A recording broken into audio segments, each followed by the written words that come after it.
9, 8, 7, 6, 5, 4, 3, 2, 1.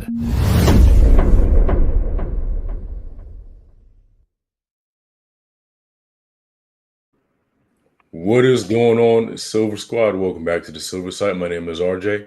I'm Desiree. Gerald G saw that. Dr. J. And today we're going to be reviewing IronHeart episodes 1 through 3. And apparently we'll be doing 4 through 6 next week because they drop all at the same time. I was planning on a 6-week, giveaway for all the IronHeart merchandise and stuff, but I guess we'll just have to speed run the giveaway. First come, first serve at this point, I guess. But yeah, so IronHeart is here. We've been waiting for this for years. How many years did you say they sat on this project before? 2 years? Been at least 2, yeah. So I feel some kind of way because in my experience, if you let something cool off, you planned on it not doing well. So very true. It's sort of like striking the irons hot, and they didn't. Yeah. I think they did a lot with making her not seem relevant. There was a lot of people that said she wasn't really needed in Wakanda Forever. And I was like, okay, that's fine. However, since y'all are gonna go ahead and make the series, why not go ahead and just freaking strike while the iron's hot? Like RJ just said. So I was a little disappointed in them doing it that way. Plus, it also broke the record for the shortest promo time in Disney Plus history. Yes. So there's that. It almost feels intentional, and it's a shame because, well, I guess we'll segue into this and I want you guys' overall thoughts and opinions on the series, episode 1 through 3. For me, I thoroughly enjoyed it. I think that it had the right amount of blackness to still make it palatable for white audiences. I think it was fun. I think it was smart. I think it was. I feel like it was still Marvel formulaic, but I still felt like I really enjoyed it, and I can't wait for the rest of the episodes to drop next week. Mm-hmm. Yeah, I really liked it. I thought it was extraordinary. I even I'm getting my nieces to watch it because they love like superheroes, and them seeing a black girl to look up to is really important. Yeah, I can't wait for the next episodes to drop. I'm loving it so far. So I'll be honest, I was a little annoyed during episode 1 for a little bit because I felt like the writing was very Redimutory. I was like, what are we doing? But I felt like it started gaining momentum. It just kind of, for me, it kind of fumbled around with the plot points, and I was like, okay, what are you trying to tell us? That's always my thing, is what are you trying to tell me? And some of the stuff, it was, ABC Marvel, pretty much, just wanting to, give you all the story beats and explain who she is and all this again. So I'm like, well, you don't take all that time off, you don't have to explain it. But very true. Overall, I liked it though. Yeah. I think for me, I definitely loved it. I am not mad at them dropping 3 at once, but that's because I'm just a binge watcher, right? So when I watched it, I literally woke up and watched all 3 episodes all at once. But and I love Riri Williams. Like, I really do love her. I loved her in Wakanda Forever. And I love how that same persona that translated from Wakanda Forever, that's who she still is in IronHeart, right? Like, the persona didn't change. It's like the same character, just extended. So she giving her opinion too. She watched it right along with you. I was watching it too. She did watch it this morning. She did watch all 3 of them this morning, but she was just co-signing, that's all. Right. But I thought it was good though. I also think all the characters, they looked age appropriate, and I feel like in some shows, like the characters don't, like, they'll have like a 36-year-old woman playing a 14-year-old child, but all these characters truly look age appropriate. So Dominique Fishback always plays like a 17-year-old It's like that Yes, she gets mad sometimes, but it's like she looks at it, but it's like, all right, we know you're not 17, Dominique Fishback. Yeah. That's hilarious. 36 playing 14. I'm like, only thing I could think of is like probably Orphan or something. Like, yeah. Sheesh. But yeah, the first episode needed to find its footing, I think, but everything else, it just kind of, smooth sailing after that. And I think for me too, episode 1, I kind of agree with what Gerald was saying. They did have to kind of, I guess for lack of a better word, show you who she was for those of the audience that are unfamiliar. Because let's be real, watching every single Marvel project is a chore. Even when the Silver Site first started, and we were doing all of the Marvel shows, we got burned out because it's like, damn, we just watched 12 episodes of this. Now we have like 7 more shows to watch 12 episodes of, and so Marvel fatigue is real. And so I feel like maybe that's why they had to do this, because maybe some people did suffer from fatigue and didn't go see Wakanda Forever, or we know some people didn't go see it for certain reasons. And so not a lot of people are familiar with Riri Williams. So I really enjoyed how they kind of gave that exposition of her intelligence by saying, like, you have done the work of many people in many fields, and you sold work to just not your department, but every single department on this campus. And so what that tells me is she's just brilliant all around. She's not like a one trick or one subject genius. She's just all around brilliant. Yeah, no, definitely, exactly. I love how it starts off with her losing her scholarship grant and her having to find other avenues throughout her, her journey. I thought that was pretty fascinating, and then it just kind of led on to different things throughout, episode 2 and episode 3. So I think that's a great point. Yeah, that's a great point. Yeah. I thought it was cool that they did that, but even before that, she was still hustling to like keep up with the demands of what she knew she needed to do. So it wasn't really a stretch for her to go and find another thing. I think it was the what she had to do, because I think she's just, honestly, I feel like, yes, she's what's the word I want to use? She's savvy enough and suspicious enough of what's going on to toe the line, but she's also towing the line of being like almost an anti-hero at this point, Yeah. They're playing around with that. I love that. I thought that was pretty fascinating. So let's get into that then. So she needs to make money. So she steals the IronHeart suit or whatever, and it just falls apart on the way. She crashes or whatever. And so long story short, because we're not going to go over every single detail, she falls in with, for lack of a better word, in the words of Black Parents, you're falling in with the wrong crowd. And so I love this band of misfits. Like, everybody, I love it. Yeah. Well, don't get it twisted. She took her tech back. That was hers. The suit was hers. I originally was, Oh, okay, yeah. So when they couldn't stop her, obviously, at that point, but it was hers. That was hers. So that's why the police weren't after her. They tried to. They had somebody at the door talking. Well, I'm just here in case she was, and then she stole it. But I think they forgot what she actually, all the stuff she's actually done. Yeah. I mean, like, thinking about it realistically, if I was her, I would have took it too. Like, you can't get rid of me, kick me out of school, take my money, and then leave me out there empty-handed. Yeah, it's like it was given. I'm gonna leave her with something. I'm leaving her with something. Right. Well, at first I was wondering when she first stuck that in the small of her back, I was like, oh, okay. And then when I saw her put her hand in that thing, I was like, wait, what are you doing? Then I saw her foot, and I was like, oh, she's taking everything. Okay, cool. Yeah, and the way she did it was kind of cool too. Just kind of casually walking, collecting things. Don't mind me. I'm not gonna lie. Like, I left a job or two and took a stapler. I done did it before. Like, you know what?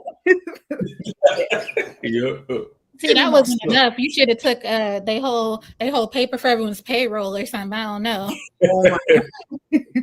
But it's funny. Like my job, when you start, you have to sign a thing saying that whatever you create while you're there, like if I make a form, a spreadsheet, or anything, I can't delete it when I leave. It belongs to the company now. So if I do anything to improve my job's functionality, it belongs to them. So I wonder if Riri had to sign something like that, and she really was stealing, because whatever you've created, but with MIT money, now belongs to MIT. She may, Yes, but she may have signed it under duress. She needed the money. Ain't necessarily prove she didn't. Oh my gosh. I mean, that's accurate. Well, But I know when we lose people, they be like, Gerald, could you go do such and such and such and such? And I be like, yeah. And then we got to call IT, and they lose access to all their stuff. They can't even log in. So, oh dang, yeah. So they don't have access to nothing. That's probably why my boss wanted me to put my spreadsheets like online on the share drive. That's all of our stuff has to go on the share drive. Yeah. Yeah, because it's a new program that I'm lead of, and so I have to. He was like, "Yeah, what spreadsheet are you using? Yeah, put it online so we can all be a part of it." I'm like, I know what this is. Yeah. Right, exactly. Yeah. Another form of micromanagement. Yeah. But she falls in with the wrong crowd. But I love this crowd from the hacker. What is it with their name? Sludge. What is it? Slug. I think. Yeah. Slug. I love Slug. Slug is probably my favorite character. And then the girl who does the bombs, she reminds me of the guy from Atlantis, Disney's Atlantis, that does the bombs. Yeah. I love both of them. Yeah, she's haywire. Yeah, she's a loose cannon, man. She's gonna be trouble. Mm-hmm. Yeah, it was nice to see homeboy from Good Girls, though. I was like, "Oh, you're in this." He scares me. What's his name? Parker. Yeah, Parker. Yeah, he was a fan in Good Girls. He has a way about himself, and it's just this real, like, honestly, bro could be black the way he moves and stuff. Like he's so smooth. Like you could tell, obviously he's an essay, but he looks so smooth when he be talking. Like he just has like this real, like melodic, hypnotic sound in his voice. Like he's always like sounds like, "Hey, bro, I could cut your throat if I really wanted to." But, literally. All the women are just like, "Yes, please." Right. Like here's my jugular right here. Yeah, right here. Yeah, that was the first thing I said when me and Jay were watching. I was like, "Oh man, they he's got another job. Cool." Because I've been missing him from Good Girls. What's that line he said? Get in the car, Elizabeth, and everybody was like fawning over that man for saying that. Get in the car, Elizabeth. Like, okay, sir, relax.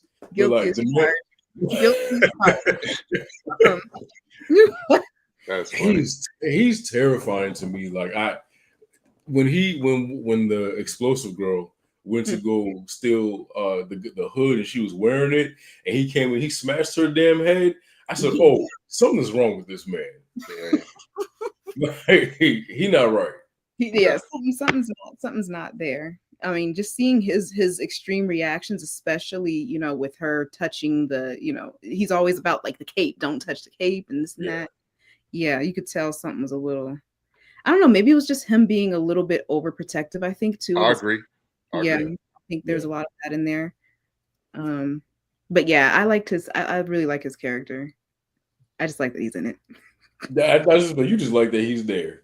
I think one thing I mean, I guess this is a nitpick, but I feel like they should have kept his character a tad bit more mysterious when he first, like, instead of just automatically just saying, "Hey, this is why I'm here. Like, I gave you this money to get that stuff, but here's why I'm here." Like, maybe should have had him pop up a couple times and then say, "Hey." Oh, I see what you're saying.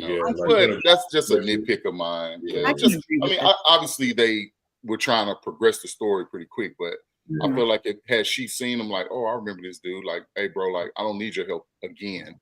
And he's like, "Yeah, I think you do. I think that's somebody you need to meet, or something like that would have been a little cooler to me." But they kind of were trying to get to the point. I get it, Yeah. No, No, I I don't think that's necessarily a nitpick. I think if they had more time in the story, they could have drugged that out a little bit more. But I feel like that probably would have made it more fleshed out, just kind of like teasing and enticing, like have her run into another financial problem, and then like make her a little more desperate. Like we know that her passion for science and innovation is what fuel was enough for her to want to do it. But I feel like adding a little bit more desperation probably would have made more sense, because now it just feels like, hey, I need money, I'm going to do this. There's no morality, there's no internal turmoil, morality thing that she's battling. She just doing it for money. Right. Yeah. That's But true. there is a goal, and I do like the fact that her goal is to be bigger than Tony Stark. I think a lot of us, especially those of us who are Black, have goals like that. And to a lot of people, it can be quote unquote unattainable. For her, I think though, she had enough confidence to believe that she would be better. And that she can be. I love that you said that, because in the beginning, she had said, like, I can do this. I just don't have the resources. I don't have money. And it's like, that's the only difference between her and Tony Stark, is she doesn't have the money to fund the ideas that she knows she can come and bring to life. Exactly. So we get to see how she gets it from the bottom, Yeah. And I love sorry, go ahead. Oh, no, you go ahead. You're right. Yeah. No, I was saying that I think that is such a, and this is why I feel like the show, let me bring it back to, the show aired at like 9 at night. 30 minutes before, from my understanding, they review bombed it. Like, they took no time to really watch the show, see how everything unfolded, and just really got to peel back the layers. The fact that she said that she doesn't have the resources, it makes me think about all the young Black kids that don't have the resources and opportunity to, I honestly feel like the cure for cancer, the cure for AIDS, the cure for all diseases are locked away in the minds of people who don't have the resources to learn, to grow, all that stuff. And for me, Riri Williams really is the epitome of that. Oh yeah. Yeah, I told my 9-year-old nephew the other day, he was over at the house for a couple of days, and I said, hey man, my son came by, he said, hey Carter, I call him Carter B, and I'll be like, Carter B, what do you want to do when you grow up? And I said, and I'm gonna tell you right now, what I don't want to hear is basketball or football player. I said, because you can do that from the time right now all the way until the time you're 18. I said, but there's no guarantee that you're gonna do that any further, right? And I said, so what do you like? What are the things you like? That's kind of how that encompasses that. She knows she's better than what her life is giving her right now. And then think about it, to have to go back home immediately, like not finish your goals, not reach the goals that you set, and to have to go back home, and now you again, like Des said, getting it from the mud, straight up again, like you already started there, now you back there. So I think that line of like dialogue and things like that helps people understand that there are some kids that dream bigger than the NBA and the NFL, or Major League Baseball or whatever, or rap or whatever. There's things bigger than that, because the majority of us are going to do things different and bigger than that. Oh yeah. And have more impact on the world. Yeah. This is STEM. She's literally in STEM. Oh, my nephew, one of my nephews, that's all he eat, think, and drink that. See? Hey, uncle, look what I made. I go to Austin to visit him. Hey, look what I made. Look what I did. Look at this. I was like, bro, your room is like a science lab. I love that. And then she surrounds, even though this is like a band of misfits that she's around, a lot of them are super smart. Oh yeah, definitely. Stuart Clark. Also, by the way, Stuart used to be he was a tech for the Punisher in the comics. Oh wow. Oh, okay. I didn't know that. Yeah, aka Rampage. I don't know why the heck that name. That's hilarious. Yeah. I don't lie. I giggle every time I look at that dude. His face makes me laugh. Every time I see him, it makes me laugh. Yeah, he looks like another comedian. I just can't think of his name. I don't know. Yeah. So with the Misfits, they're not all super. No one's super powered, but the Hood, because the guys No, throwing out they're all just good at just what good they at do. stuff. Yeah, there's good at stuff. Yeah. Mhm. Yeah, whether physical or technological. The Hood is really the only one, I believe. That's power. Okay. Yeah.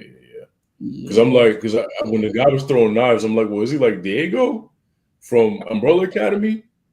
Old Diego. Yeah, because I had to go walk back a couple of times. I said, was there a curve to that knife throw? Like, I don't know. I was confused. Is there a curve to that? Yeah, no, that's What's going on, man?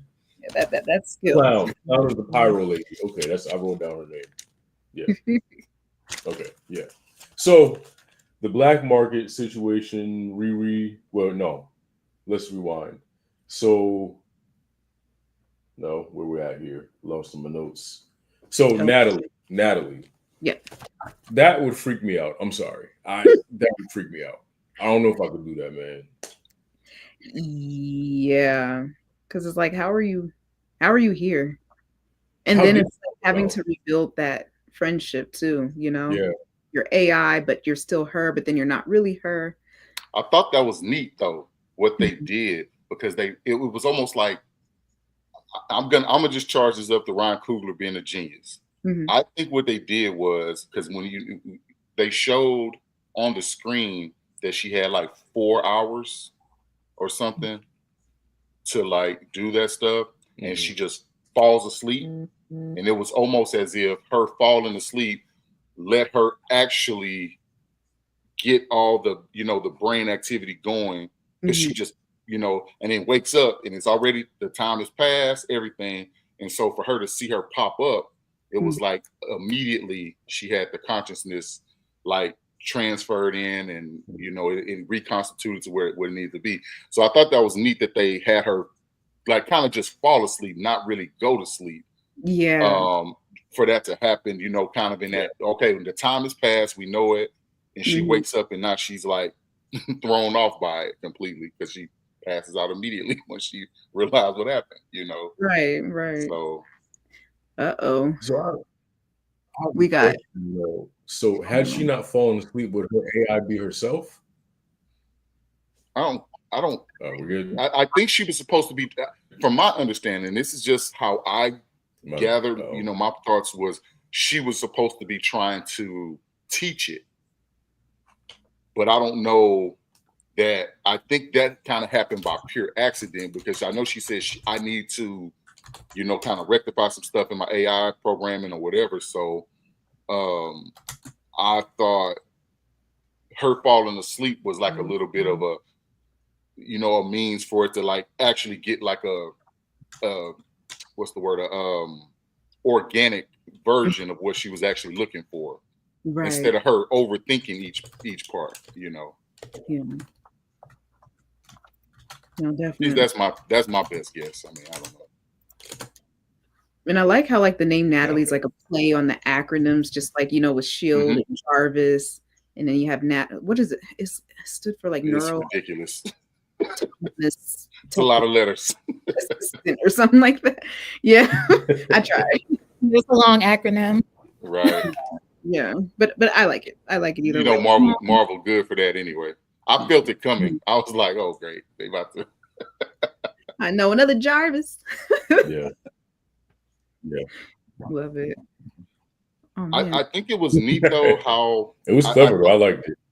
But I think what I do like about the dynamic that they have, even though she's AI, I think it's neat how they do the glitches. I think they purposely do the glitches just to make sure you remember she's not a person. Right. Yeah. But I do find it odd that she can be seen even when she's turned away from where the necklace is. But that's just another nitpick. So I just sitting there like, she's supposed to be going like, can she go that direction? So I thought that was interesting, but another little weird thing I'll pick out when I'm looking at something. Yeah. I thought it was funny seeing Riri's mom react to her. Like she was actually happy. Crazy enough, she was happy. Yeah, she was happy, but her first initial reaction was initially, yeah. I was so done. Yeah. Because Black moms don't play that. Like, you ain't supposed to be here. What Like, do I smell burnt toast? Am I having a stroke? Right? Yeah. It's like, has it happened? Right. I loved that part. Man, I there was was trying to so bring many. Jay in because he said to bring him back in, but I went away. Oh wait, there he goes. Oh, Yep. Jay, you're on mute if you want to speak because I know this is definitely your wheelhouse. I got a lot to say. Oh. Tell me all the stuff I got wrong, Jay. Well, I don't know where y'all left at, but as far as like with the episodes that I've seen, man, I love it. It's very, very comic accurate, and is besides the fact, it's just a really good show in terms of how they're allowing her to just be this genius who grew up in a bad neighborhood and poverty and all that, but it's not awkward in a way to where it seems like she's this character that's just placed somewhere, or she doesn't feel misplaced or anything like that. Okay. Yeah, no, definitely. Yeah. I'm still trying to figure out, is she from the south side of Chicago? Because I was not in that part of Chicago when I visited. I was like, that's got to be the south side. She is from the south side of Chicago in the comics, yes. Okay. Okay, cool. Any Easter eggs that you know of? Because I know I saw something on the side of the van that said something. It was like a play from Spider-Man, like a play on Spider-Man, at least, like friendly neighborhood. Oh, yeah. So like what they're doing, what Marvel's doing, what I've noticed is like they're doing that friendly neighborhood. It was like a friendly neighborhood something on the van. Yeah, it's kind of like the Captain America play that they had in the movies, where they're kind of like playing with an idea, but they're not touching on it that much. It's just kind of like they're just throwing it in there. You know how like the Captain America play was in like Hawkeye and all the other shows? Yeah, it's kind of like that. Okay. Yeah, I thought so. I was like, did my eyes deceive me, or kind of like something to show you they're in the same universe or whatever? Yeah. And I do also, so go ahead. Oh no, you go ahead. Oh no, I need to correct myself. I need to correct myself. John was the recruiter. Yeah, so John is the Parker's hood. Oh, yeah, Parker's hood. Yes. Yeah. So how it goes is like those two they're technically like it's weird. They're like cousins in the comics, and they seem like they had a really close relationship. I mean, he was definitely protecting them. So they do actually, because they actually did a bunch of heists and like stuff in the comics, and they were trying to do this one. Like I guess like they're trying to like hit this warehouse, and like it was gonna be like the biggest hit that they had because all this valuable merchandise is in there. And what happens is basically they go in, and that's when they find that cloak, and then there's this mystical seance. The demon is there, and that's when Parker picks up the boots and the cloak because he kills the demon that they find in the warehouse. And that's how he gets his powers, from the hood, and then the boots too. The boots actually help him levitate. And the scene, I think it was the second episode, when they were trying to heist that one place, that building, the car place. Yeah. And he ended up in the car with that lady who was in there going through the tunnels. The tunnel program. Yeah. So when you saw him in the car, and you heard him like breathe and stuff, and then he appeared. So anytime with the cloak and the boots like combined, it gives him the ultimate power of like a demon. But anytime he holds his breath, he can turn invisible for as long as he wants. Wait, is he convinced by that demon? And is it Dormammu? Mephisto. So it's actually both. So Gerald and Desiree are right. So it's actually both, because Dormammu was actually the son of Mephisto, but Dormammu is a little bit more powerful. Okay. So I've heard somebody on the channel that's been obsessed with Mephisto, saying that that's the main reason why he's hoping that they really do what they said they're going to do. I don't know. Man, RJ and I have been saying Mephisto since WandaVision. That's the same thing this other person has been saying too. He's been like enamored with the idea, and everything that looks like he's just been This dude, if he do it, he might down his video if they do it because he's ready for it. So. I promise you, like, in the early stages of Silver Sight, watching WandaVision, everything was Mephisto. Everything. This same person did the same thing. Is that Mephisto? Oh! I was like, the fly on the wall. Yeah. It's like the fly on the wall could be Mephisto. Or that. Yeah. That is hilarious. Wow. I did find it funny how he made the like signing over these people's businesses so just like business like. Yeah. Hey, I need you to give all my people 6-figure incomes, vacation time, all this and that. I love how they walked out. She's like, "See you at the Christmas party, at the holiday party."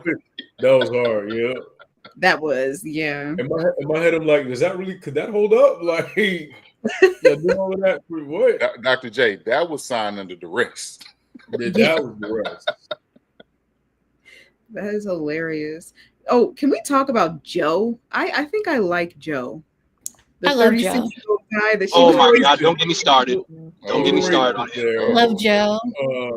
Like, what do you know about Alanis Morissette? Excuse me. So she can only listen to black music. Like, I know, but then also generationally, I'm pretty sure, like, we love it. We love her. Okay, and I like him. I cannot stand Joe for so many reasons. I do like Joe. Oh. I like him. I think he's definitely a moment. He's a so moment. To me, do not let this man fool you because this man creates weapons of mass destruction. I mean, obviously we saw that, but still, he's more corrupt than Obadiah. Obadiah was like, a little bit you can tolerate, but his son. Go ahead. Well, now I'm gonna say before you go into your next point, just tell me, do you feel like the show is trying to water down his character, or do you like? I mean, really, that's my question. Because he really tried to look like he was really like, I'm not trying to be my dad, you know. Mm-hmm. Yeah, I think they're watering down because here's my opinion on that. I think what they're trying to do is trying to sneakily make him seem like he's this nice guy and all that, but then all of a sudden, in the next 3 episodes, boom, he's gonna hit you with something to betray her. Okay. Because he's a bastard. He really is. Yeah. I like that strategy. I kind of got that. Yeah, I do like that strategy. I want us to like him and then him do some, some shit that makes you go, oh no. I think that's a wonderful strategy to have in a show. So it's good that they're kind of keeping him a little bit, relaxed, comedic in some ways, relatable in some ways, just human until he does do something extreme. I really like that. I do too. Yeah. So how do you think he's gonna like flip the script, especially with her leaving like the piece of fake skin at the what was that at the what would you call that, like the plant? Do you think he's gonna flip the script on her? Do I think Ezekiel is or the hood? No, Ezekiel. Do you think he's gonna flip the script once he finds out that she actually left something there and he gave it to her under the assumption that nothing would trace back to him ever? Yes, I think so. I think he's gonna try to find a way to because like how they have that those little chips inside their arms and stuff. Yeah. I think that he's gonna try to find a way to use Riri to either steal her technology or frame her. Because when he said, do you really think that I'm that type that I can do something to someone? I'm like, yes, absolutely. Yes. Like, yes, you're a bastard.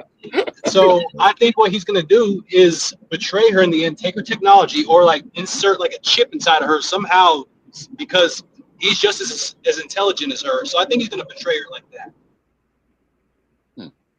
Interesting. I feel like it's going to be, they're going to make us love him and then they're going to make us hate him. That's my prediction with him, with his character. Absolutely. Yeah. I feel like he's already shown he's capable of it because he's already blackmailed her. Like, he's capable of it. Yes. Yeah, he's capable. Yeah, he is. Yeah, you blackmailed her 5 times? Like, what's wrong with you? Well, the fact that his father is who he is, too. Yeah, that's why I think it felt weird that they made it a big point, because he even tried to kind of hide the fact of what his name was. He did, yeah. Did he? So, did he though? I mean, he did not hide it. Like, he tried to use his, like, he didn't try to use his actual name, you know. Right. I just feel like the Ashes, you could have hid that better. Like, especially if you didn't care. Yeah. I feel like you wanted her to see that. I didn't agree with that. Maybe. Yeah. No. Which is like kind of like the whole maybe the person who lived here before me didn't scrub their name from the dark web. You know, like that statement. Yeah. It was like, how clumsy could you be with that? You know. Right. Yeah. I do think Gerald's question is valid though. Like, you know, is he really like being watered down though? Because I think that yes and no, because like, yeah, it's maybe because I think it's a slow burn for his character, because I think we're going to see him just turn out to be just pure evil. Okay.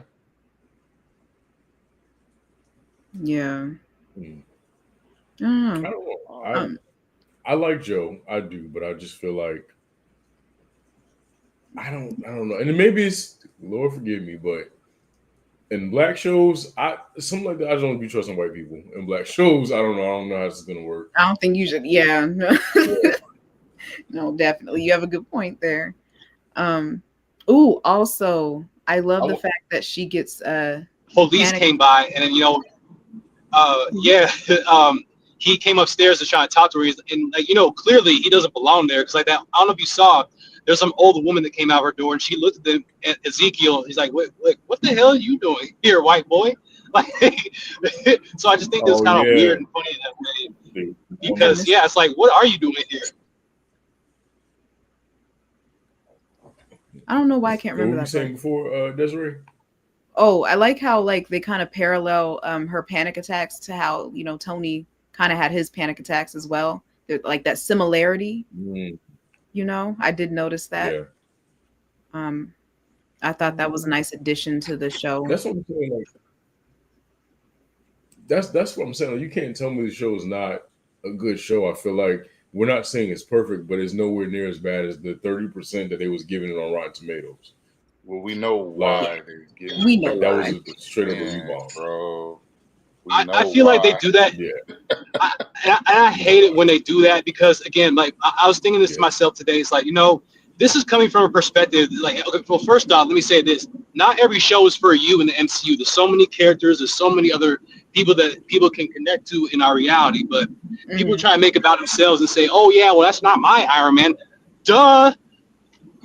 She's a girl. First off, she's not Iron Man. She's not Iron Man. She's Iron Man. Yeah, exactly. Yeah. Boy, they had me dying when they did that. And my thing is like, honestly. Oh man, I cracked up when I saw that. And my thing is like, well, you want to be selfish and like, you know, try to make it about, you know, it's back to not Iron Man. It's like, well, you got to think back to when you were a kid and you looked up to all these superheroes and be like, oh man, these superheroes are really cool. Like, you know, I want to be like that one day.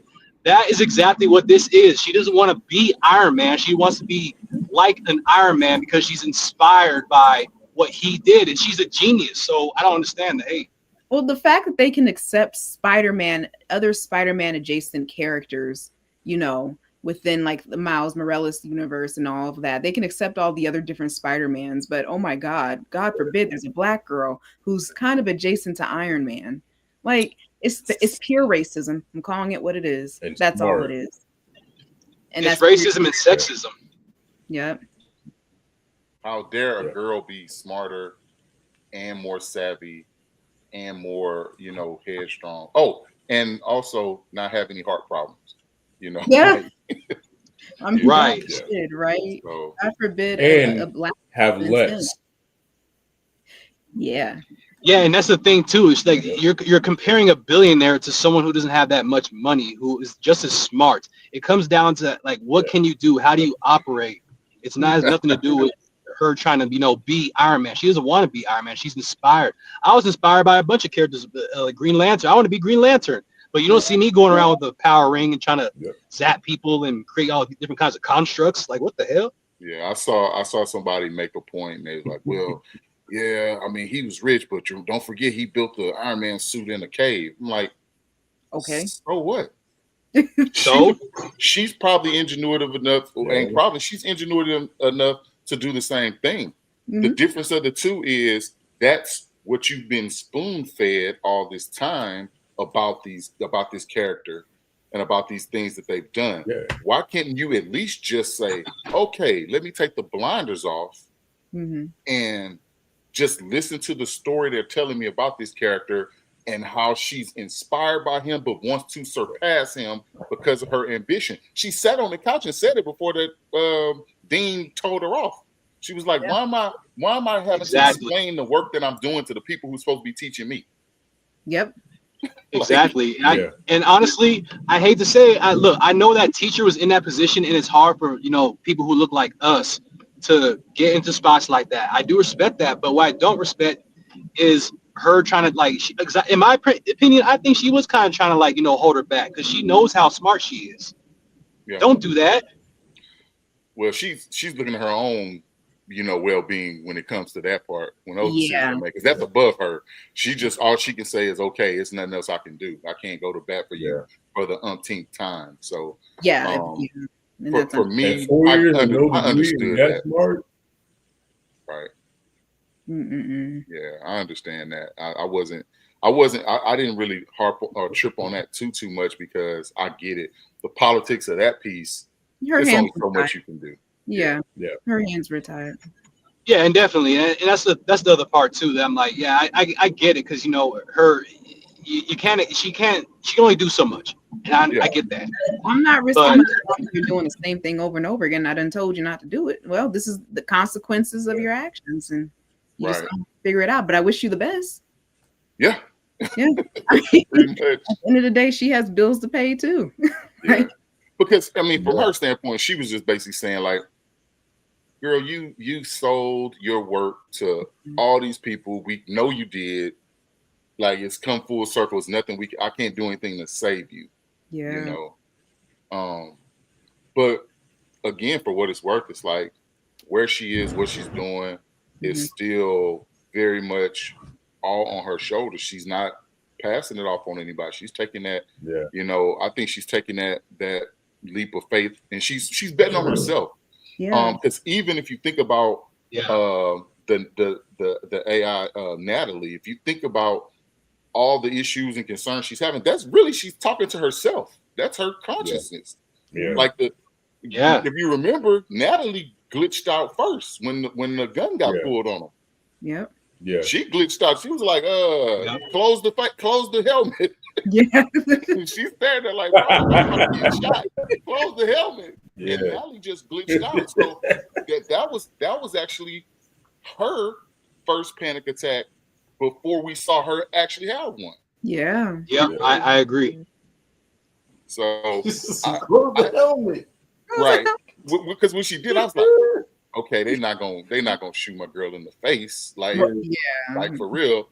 But then I just thought it was a telling thing to happen for that to go, because it shows that even though she's talking to Natalie, she still knows that's not Natalie. She knows that's not her actual best friend. So she's really talking to herself, and she's afraid to. I think there's some things she's afraid to confront. Oh yeah, I like how we see that emotional blocking because of that. That's a journey in of itself. So that's kind of where that was something that really was redeeming for me, because I was struggling with the pacing and the way they were telling the story, but I was fine with her having these, if for lack of a better term, come to Jesus meetings with herself about things, and still being able to still navigate the stuff she needs to navigate. I did think it was weird that she told her earlier on that wasn't she basically said, no, that was an order. Like, I'm telling you what to do. I love it. Dominique really did her thing in this. I can't wait to see more from her. She deserves to be in this universe. She deserves to be. She is IronHeart. She has a place in the MCU. Yeah, I think she and what's the young lady that plays Natalie? What's her? Oh yeah, from Lyric something. She's from This Is Lyric Ross. Lyric Ross. There we go. Ross. I love their interactions. Their interactions are so like RJ, when RJ's intro basically kind of broke it down. The idea of like how we, you know, just understanding like it's still a black show, and so you have to. I get it for a non-black person. Some of the things that are going to happen in there are going to go over your head. But instead of pooping on it, embrace the idea of the story being told, because you're going to be in a lot of circles and conversations that you don't necessarily get everything that's being said amongst the people who don't look like you. And that's not fair to back you up on that. It's not fair to watch something and be like, oh, well, this isn't for me. It's like, well, we watch stuff that isn't for us all the time. Like that we can still relate to. But you know what though? But you know what though? If you strip it down to its core, take the lingo and things out, it's still core Marvel stuff. It's just the conversations are different. The conversations are a little different. And that's why I try to say is that like you're looking at like black people and white people, just any other cultures, we don't operate the same. That's why culture is important. So when it's still a conversation, but it's just not a conversation that's rooted in how the way a certain demographic talks. You know, it's still rooted in Marvel. You're still going to see suits. You're still going to see action. Someone get their butts kicked or punched or whatever. So I think it is kind of selfish for viewers to be like, oh, well, this isn't for me because they don't speak my language. Like, no, you just got to listen to what's going on because it's still pushing forward the story. You know what? I call BS. I'm not even going to spoon feed people. As much as y'all be in our culture, okay? As much as you use AAVE and don't even use it in the right way, mind you. Yeah. No, you can stick around for 45 minutes to an hour to watch. I agree. Yeah. Okay? I totally agree with that. In our culture and our music and our food and our men. Yeah. She said what she said. She said what she said. And if you have a problem with that, well, then I don't know what to tell you. Queen, no, that's real. To the rescue. But that's real because it's like we have been so accustomed to seeing so many white shows, and let's be honest, there are more white Marvel characters than black characters, period. And we don't have to keep proving ourselves over and over again to be like, oh, we fit in this universe. If the story is already set in stone, we don't have to keep pressuring ourselves into being like to force ourselves to make ourselves feel like we're in this universe and we belong. We already do belong because a lot of that stuff that you do, you stole from us. Yeah. Well, you know what? For those who are listening, we'd like to welcome you back to the Unapologetically Black Silver Site. Hey, we black over here. I'm just saying. Where pro-black meets black and black and black. Look forward to seeing Ironheart in the new Avengers Doomsday and Avengers Secret Wars. So might as well watch the show. Might as well get used to it. Okay, we're not going. And that's the thing with what Des says. Like the show. You might as well watch it because if you miss out on any single show or movie, you're gonna miss out on important details. Every single show and movie in the Marvel Cinematic Universe matters. Every single show. So don't be like, oh, I don't know watch it because it did. What irritates me about it is that think about from the first time the first end credit came, we saw that they were making an Avengers movie. How many black people are in the MCU as it is? And I'm not talking about like mixed race, light skin, whatever. I'm talking about how many dark skinned black people are in Marvel. Like women. Monica Rambeau, Riri, as far as superheroes, there's like I said, there's not a lot. Yeah. So you mean to tell me out of all the Marvel projects from what 2011, 2012? Like right. Not even that. Go back to X-Men, like the first X-Men.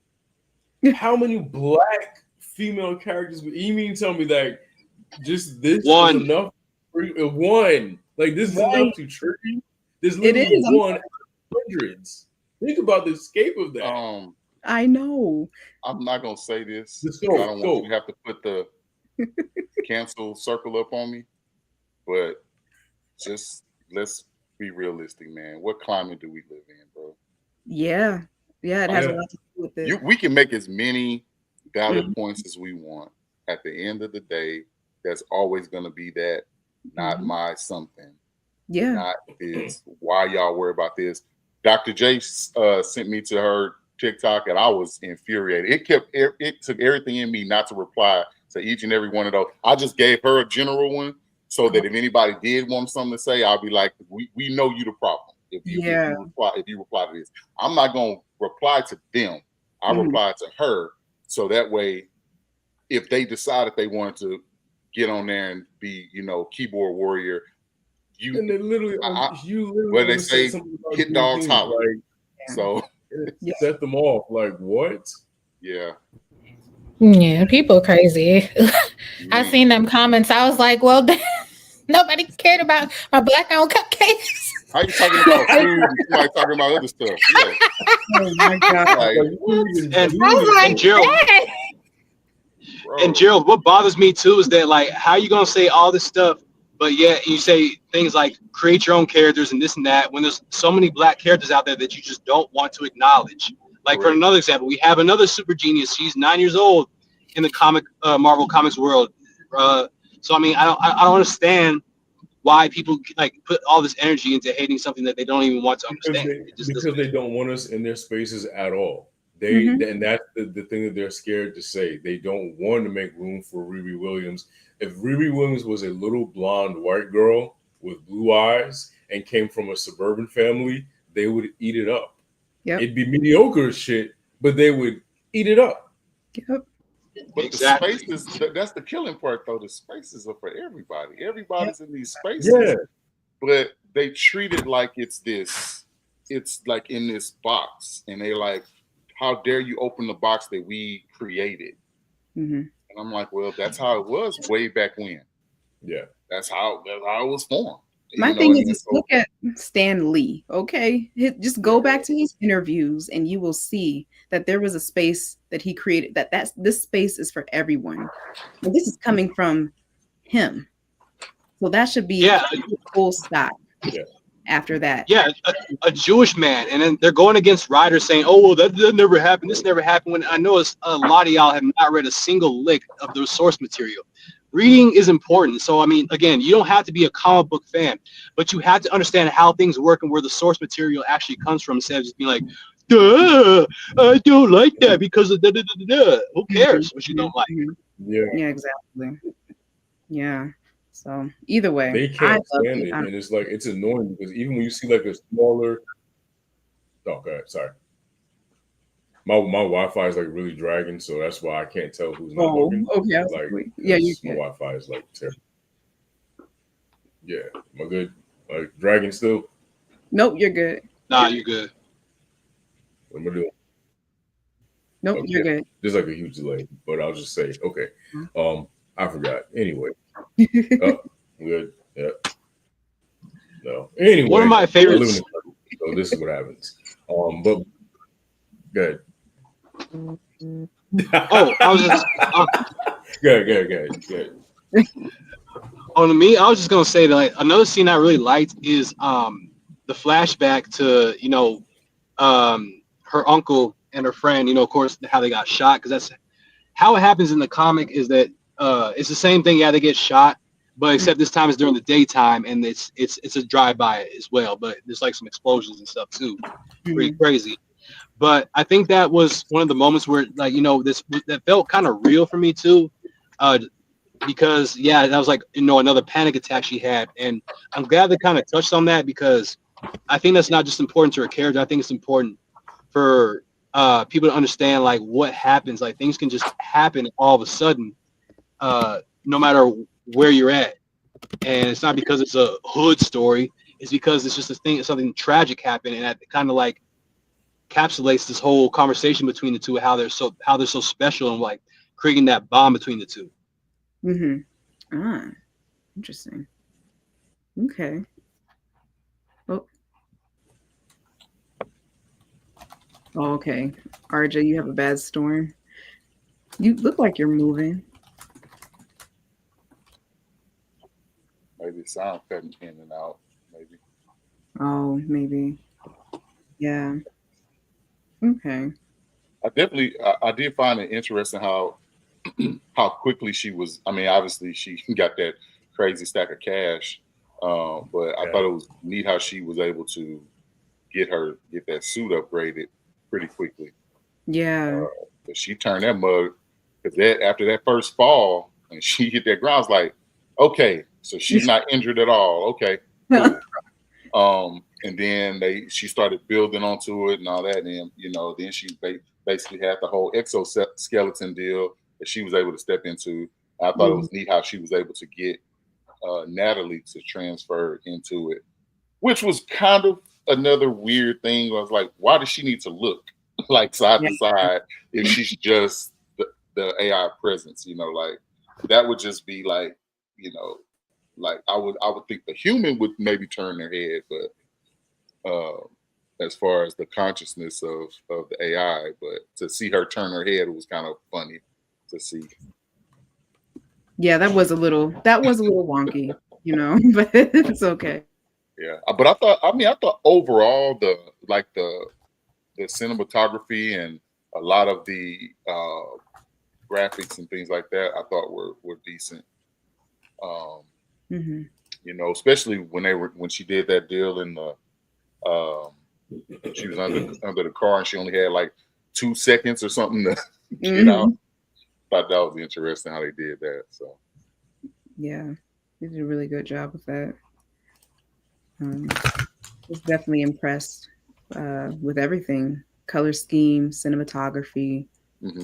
I think it really did fall into the world of Marvel. It looked like it belonged in Marvel. So yeah. Yeah, definitely. Yeah. Are we ready for ratings? Well, before we jump into ratings, I would like to say I definitely hope that they can. I mean, I get it that if they're gonna drop the other 3 episodes, I get that, but I hope they dig into a little bit more of the lore so that maybe they can set something up for another piece in the in the universe and all that. But for me, I definitely hope they continue with the balance of the action and the deeper critique about like AI and how it all kind of goes in together, and how it continues to evolve based on human interaction. Because I think that's one other thing they're doing. They're able to show that Natalie is evolving quickly. Yeah, because you remember she told her she was trying to figure out how to like get unlocked out of the system. She's like, if you're not gonna do it, I'll do it myself. Basically, like if you're gonna try to cage me up and make me stay here, I'm gonna find a way to get out. So yeah, I thought that was kind of interesting that they did that. But I'm definitely wondering what's gonna happen with since she left dude in there to meet his demise. How that's gonna play. Can y'all hear me? Yeah. She's going down. They're gonna kill her. Like the demon showed him exactly the silhouette, showed him exactly that shit. It's a wrap. They're gonna go after her. Oh yeah, I think so because it is funny though, but because I was laughing hella hard when when she first was recruited into the group, Hood's gang. They're like, yeah, we're looking for a replacement because Stewart's just not coming through. Yeah, and not cutting it. Yeah, and I really like how they included like like not like being replaced, but it's more of just like you can help us out kind of thing. Yeah, I can't wait for them to. I want to see episode 4. Good thing we only have to wait a week to see how the whole entire series ends. So and I wanted to say this one last thing before we get off though, RJ, because this is one thing that I told Des too. I was going to say, I feel like that with Black shows and Black movies, when it comes to Marvel specifically, what I don't like is the fact that they either hear about it or they have a project for a Black actor, or it's going to be a solo film or TV show, and then they take the years or whatever to like figure out the script and all that, and then it never gets done, and then they're like, all right, we're just going to scrap it. They did that with Blade. And the other thing I was going to say is that with this show, I don't like how it's only 6 episodes, while all these other shows are getting so much other recognition. I think it could be a little bit longer, depending, of course, on the story. But I think that IronHeart has so much lore now in the comics that they can expand off of that. Like Gerald mentioned in the chat, as far as expand off of Wakanda Forever. But like, I don't like how that only Black shows and TV shows either get scrapped or they get lesser episodes when it comes to Marvel. Or less promotion. It's something that this is why channels like this and other Black creators and critics are essential, because no one else is going to report on these things and promote these things and talk about these things. We have to be the ones to do it, because they're just not. And if they do cover, they're gonna bash it. So, yeah. So, I think we should all go and review it and help the ratings, given what happened. So because we enjoyed the show wholeheartedly. We do enjoy it, and so we hope that you guys do stick around for the next 3 episodes that are going to drop, because we're going to be back talking about those 2. But before we get into our ratings, I just want to play a quick commercial.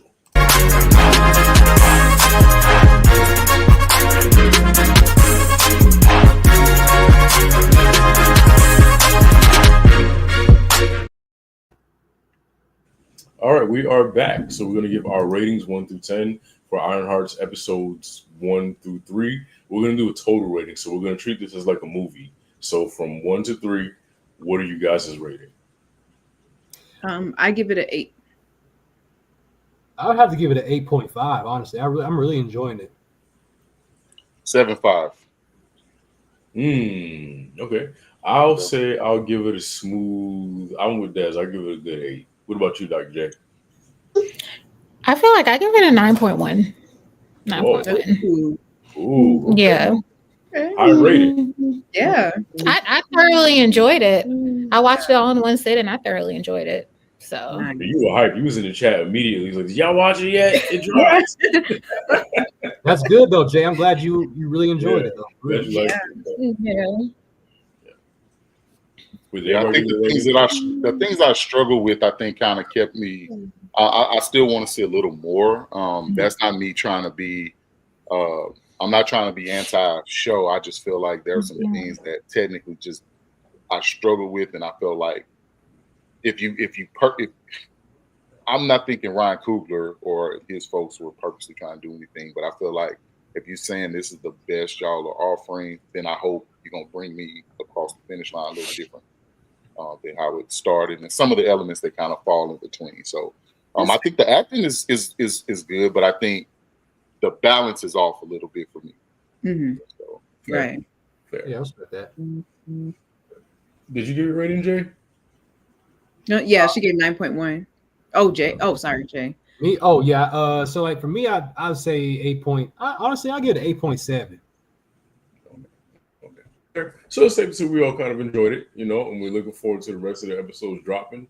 We're gonna try to give these away next time. We'll do a little bit more advertising. I thought we'd have more time, but apparently we don't have 6 weeks of IronHeart. We just have 2. So and if we don't get to give them away during IronHeart, they will probably go on my shelf, or we'll hold on to them for a rainy day.